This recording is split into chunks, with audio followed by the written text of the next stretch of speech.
So before I even get into talking about geo versus revenue, let's hit the thing that makes muni bonds so fucking attractive. The interest is federally tax-free. And if you buy bonds issued in your own state, you often skip state and local. That's triple tax-free income, and for a lot of people, that's a big deal. But there is a catch. Of course there is. Alternative minimum tax. It's called AMT. Think of AMT as an IRS backup tax system to make rich people pay their fair share.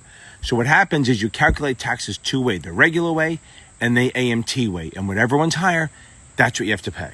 Here's where it hits munis. Private activity bonds, sometimes called Conduit bonds, are usually revenue bonds issued for private projects like stadiums, hospitals, industrial plants, airports, shit like that. Under normal rules, that interest is federally tax-free.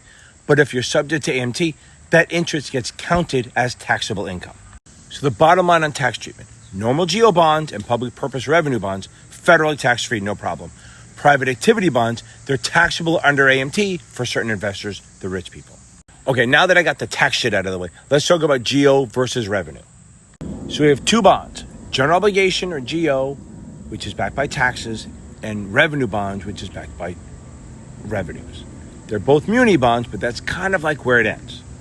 So let's start. GO bonds are backed by the full faith and credit and taxing authority of the issuer, meaning the city, state, stuff like that. What does that mean? Taxes, property taxes, sales taxes, income taxes, whatever the municipality can legally collect. Can I find the plane? Okay.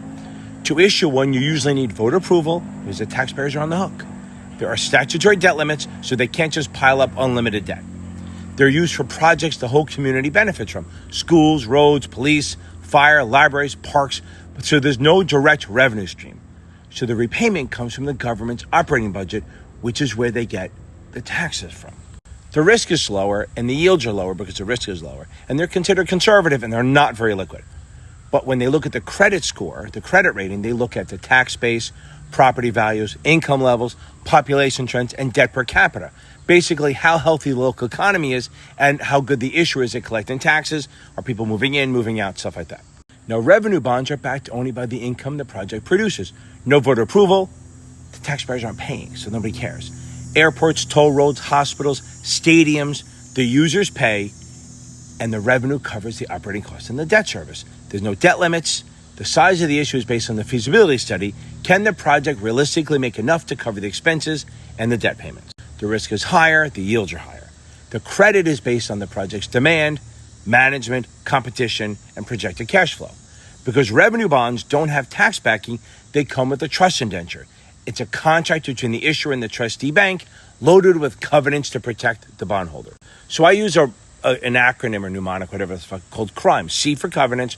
R, the rate covenant. They must charge a high enough rate to cover expenses.